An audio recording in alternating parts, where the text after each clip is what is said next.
juste incroyable. J'ai jamais vu autant de scènes de cascade et d'action dans un film, c'est juste ouf. Et pourtant, je suis un très grand fan de Fast and Furious, mais on va en parler tout de suite.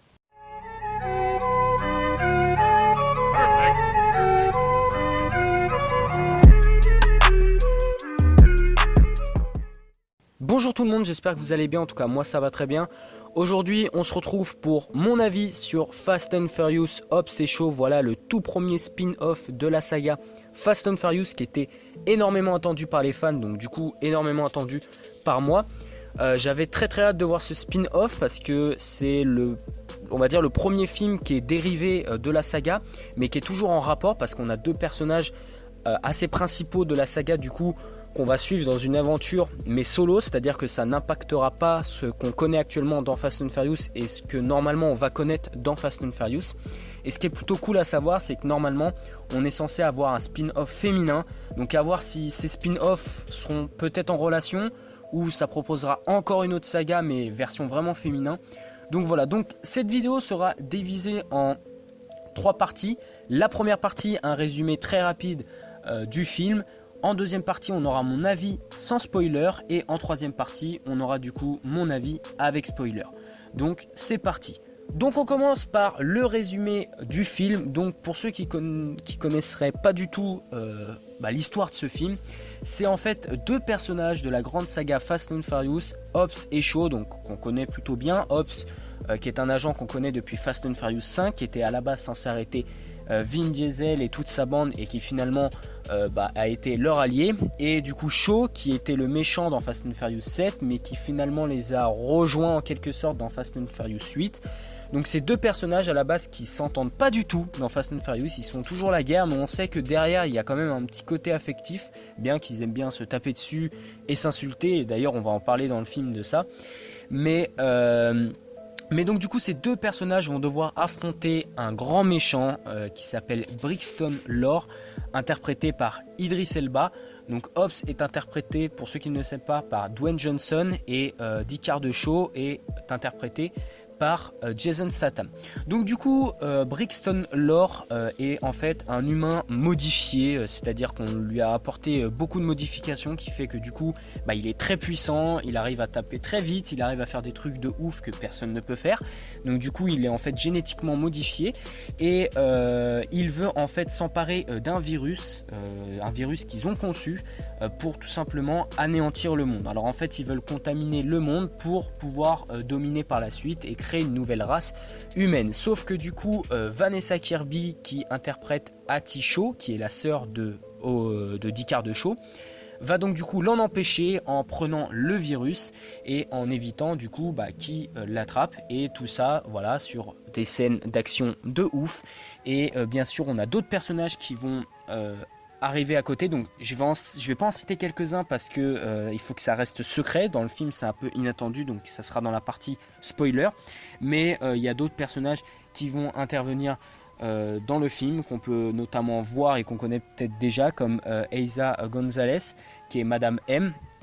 Bref, donc on a des petits personnages comme ça, plus les frères de Hobbs qui sont là, comme par exemple Matteo, enfin bref, il y a tous ces frères là, donc voilà. Donc clairement c'est un film de ouf, donc on va en parler tout de suite. Mais voilà un petit peu pour le résumé, donc bourré d'action, des scènes improbables et beaucoup plus que dans Fast and Furious, enfin bref. Donc on passe tout de suite à la deuxième partie qui est mon avis sur le film sans spoiler. Alors clairement mon avis sur le film sans spoiler, c'est juste incroyable. Enfin clairement c'est juste incroyable parce que en fait en allant voir ce film, j'avais peur d'une chose, c'est d'avoir un copier-coller de Fast and Furious. C'est-à-dire qu'on propose un spin-off qui est en rapport avec Fast and Furious, mais on nous propose exactement la même chose, juste avec des personnages différents. Et pour moi ça aurait été pas possible parce que tu vas voir un spin-off, tu t'attends à avoir une histoire différente ou ne serait-ce qu'un tout petit peu différente pour changer un peu. Et là on a quelque chose de différent. Alors même si dans le film, vous allez le voir, il y a un petit lien familial, des petits trucs comme ça, ça reste quand même très léger par rapport à Fast and Furious. Dans la saga, il y a vraiment un truc fort, un lien très très fort avec la famille. Là, il y a un petit lien, mais moi j'ai trouvé que c'était très léger. Donc du coup, déjà, ça évite ce petit ressenti de copier-coller. Et surtout, on a un film qui est bourré de bastons et de cascades, mais quasiment tout le temps. Tout le temps. Je sais pas combien il y a eu de bagarres et de cascades improbables sur le film, mais c'est tout le temps. Et c'est ça justement qui est vraiment cool avec ce spin-off, c'est que même si dans Fast and Furious on sait qu'il y a des cascades, des petits trucs comme ça et tout, ça reste énormément centré sur un scénario, donc c'est-à-dire que il y a quand même une histoire derrière avec la famille et tout. Il y a énormément de scènes de voiture et quelques scènes de cascades assez incroyables et de bagarres. Là sur Hobbs et Shaw, on a beaucoup moins de scènes de voiture, beaucoup de bagarres et de scènes incroyables, et quand même un petit peu, mais légèrement, d'histoire familiale, des petits trucs comme ça. Et ça c'est vraiment cool parce que ça change de Fast and Furious. On garde quand même les deux personnages, on va dire leur comportement. Vous allez voir que pendant tout le film, ça n'arrête pas de s'insulter, d'envoyer des vannes et tout, comme ils l'ont fait précédemment par exemple dans Fast and Furious 8. Donc voilà, on a ce petit côté là qui est vraiment cool. Et c'est vrai que beaucoup de gens aiment ce film, mais il y en a quand même pas mal qui l'aiment pas trop, parce que justement il y en a qui disent que c'est trop de cascades, trop de choses improbables. C'est vrai qu'il y a beaucoup de scènes où c'est quand même incroyable, hein, mais vraiment j'en parlerai. Si vous voulez être spoilé, j'en parlerai un peu plus dans mon avis avec spoiler, mais là sans spoiler, je préfère juste vous dire que le film est bourré de scènes incroyables. Mais voilà, moi justement, je trouve que c'est bien qu'ils aient fait ça, parce que justement, c'est ce que j'attendais de ce spin-off. Moi, je voulais pas avoir la même chose. Quand tu vas avoir un spin-off, faut pas t'attendre à voir la même chose que quand tu vas voir un Fast and Furious, sinon il n'y a pas d'intérêt. Il fallait voir autre chose. Ils ont montré quelque chose d'autre chose, quelque chose qui est beaucoup plus surdosé en cascade et en scène improbable. Ils ont choisi cette option, c'est une bonne option je trouve pour moi, et c'est ça qui est plutôt cool. Donc voilà, c'est à peu près tout pour mon avis sans spoiler. Maintenant on passe à mon avis avec spoiler. Alors il y a beaucoup de choses à dire sur ce film avec les spoilers. Déjà premièrement, les scènes qu'on a avec des acteurs inattendus. Nous avons deux scènes inattendues que je m'y attendais pas du tout, mais quand je vous dis pas du tout, c'est pas du tout. On a la scène du coup du début et une petite scène, on va dire à peu près post-générique. La petite scène qu'on a vers le début, c'est Ryan Reynolds, donc celui qui fait à la base le rôle de Deadpool, qui vient du coup demander de l'aide à Dwayne Johnson, donc c'est-à-dire Hobbs, pour du coup aller chercher ce fameux virus, tout ça. Donc c'est plutôt surprenant de le voir comme ça. Il a le même délire que dans Deadpool, je trouve, les mêmes arrière-pensées, les mêmes blagues, la même tête. Donc c'est vraiment cool d'avoir ce personnage. Moi je l'aime plutôt bien et il est assez drôle. Donc ça c'est vraiment cool. Et comme haute scène, et là je m'y attendais vraiment pas du tout, et je pense qu'on a été pas mal à être surpris, parce que clairement c'était incroyable, même dans la salle les gens ont été surpris. C'est Kevin Hart, voilà, donc Kevin Hart qui du coup a déjà fait des films avec Dwayne Johnson, notamment Jumanji, Bienvenue dans la jungle, il y a eu Agent presque parfait, bref, il a fait pas mal de films avec Dwayne Johnson, fait une scène dans l'avion et une autre scène où il est sur les chiottes, voilà, bon on va épargner cette scène parce qu'elle est très rapide, mais il fait une scène du coup dans l'avion où il force un peu en disant qu'il veut rejoindre l'équipe, parce qu'en fait il a un atout dans ce film, c'est lui peut fournir des avions, des hélicoptères à Hobbs et Shaw, et ça c'est plutôt cool. Donc c'est plutôt sympa qu'ils aient rajouté ces personnages là. C'est des personnages très brefs, voilà, qui changent pas énormément dans l'histoire, qui apportent juste un petit plus, voilà, un petit truc pour que le scénario passe crème. Mais voilà, c'est plutôt cool de leur part et c'est vraiment cool. Donc au niveau des scènes de combat, je vous l'ai dit, il y a des scènes mais incroyables, que ce soit des scènes d'explosion, des scènes de véhicules qui volent, des motos carrément qui se désintègrent pour passer sous un camion et qui se refabriquent en 2 secondes. Bref, c'est vraiment des scènes incroyables. Et c'est vrai qu'il y a un petit défaut à ce film là, c'est que du coup ça va un peu trop loin. Mais comme je vous ai dit, moi je trouve que c'est plutôt un avantage, mais c'est vrai que des fois ça pousse très loin. Comme par exemple, voilà, Idris Elba, du coup le personnage qui joue, qui est donc du coup modifié, ça me gêne pas. C'est quelque chose qui à l'heure actuelle peut arriver dans la vraie vie. On pourrait d'ici 10-15 ans avoir déjà des corps modifiés. Ça me choquerait pas du tout. Donc ceux qui disent ouais c'est un peu Terminator, moi je suis pas d'accord. On n'est pas dans un délire Terminator, on est dans un délire quand même un petit peu plus réaliste. Donc à ce niveau là ça me gêne pas trop, mais c'est surtout au niveau des scènes de cascade qui est incroyable. ne serait-ce que Dwayne Johnson, donc Hobbs, qui tient un hélico avec une chaîne et la voiture de l'autre. On sait tous que même si c'est quelqu'un de très très fort, ce n'est pas possible. Donc voilà, donc clairement, il y a des trucs qui est très improbable, beaucoup plus que dans Fast and Furious. Mais bon, moi ça me gêne pas trop et je comprends qu'ils aient fait ça dans ce style de film. Énormément de vannes, ça s'envoie des pics tout le temps et ça c'est vraiment cool. Du coup il y a des bons délires derrière la caméra et ça c'est vraiment cool. Donc voilà, donc on va surtout parler de la fin qui est très intéressante. J'en ferai une vidéo dédiée de cette fin parce qu'il y a énormément de choses à dire. Donc à la fin, voilà, gros spoiler, pour ceux qui sont toujours là, je pense que vous avez déjà été pas mal spoilés, mais ceux qui veulent continuer à voir, bon, la fin il gagne, je pense que vous vous en doutez.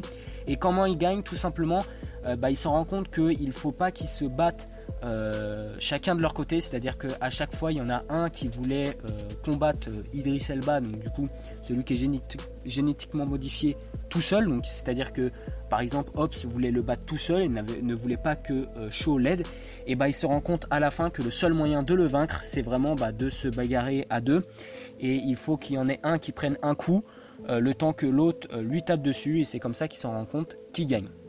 Sauf que du coup on a une scène plutôt intéressante à la fin, donc on voit du coup Idris Elba qui tombe dans l'eau, dans une mer, donc on pense qu'il est mort. Personnellement je pense que c'est il est génétiquement modifié, donc à partir du moment où celui qui l'a créé peut le désactiver et l'activer, je pense qu'il peut l'activer, mais bon, on va partir du principe quand même qu'il est mort. C'est pas trop sur ça que je veux m'attarder, c'est sur du coup à la fin, donc la voix qu'on ne sait pas qui c'est, donc on a une voix qui est cryptée dans le film qui dirige tout, c'est vraiment le boss des boss, et à la fin elle demande à Dwayne Johnson, donc à Hobbs, et seulement à Hobbs, elle lui demande si il se souvient de lui, enfin s'il se souvient de... est-ce que cette voix lui rappelle quelque chose, et lui il dit pas du tout, mais il dit que du coup il va la retrouver et que ça va partir en bagarre.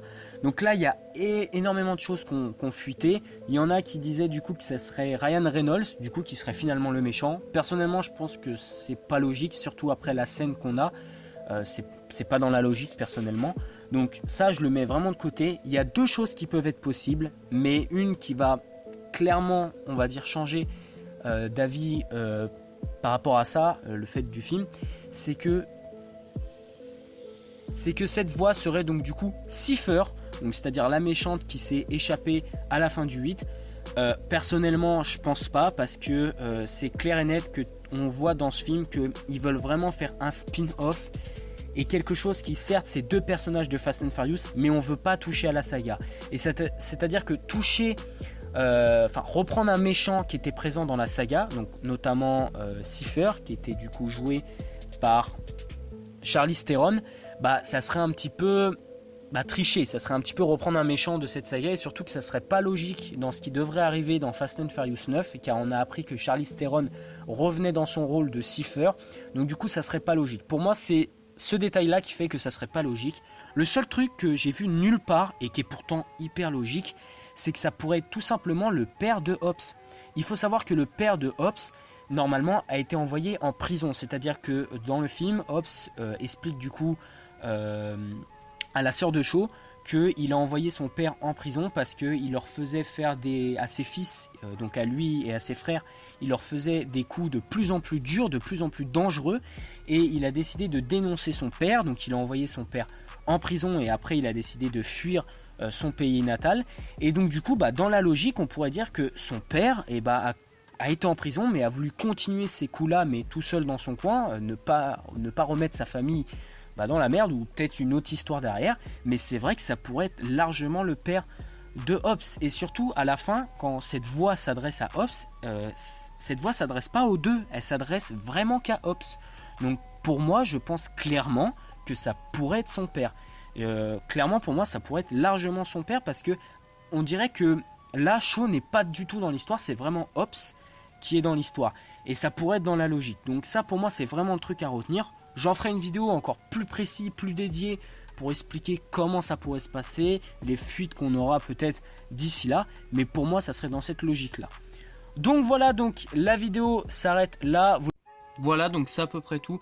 En tout cas merci d'avoir regardé cette vidéo. Vous avez donc compris que ce film, je l'ai plutôt bien apprécié, même s'il est surdosé en cascade et que tout le monde n'apprécie pas ça, j'ai plutôt apprécié. En tout cas, n'hésitez pas à vous abonner, à activer la clochette et surtout à bombarder les pouces bleus. Et on se retrouve très vite pour une prochaine vidéo.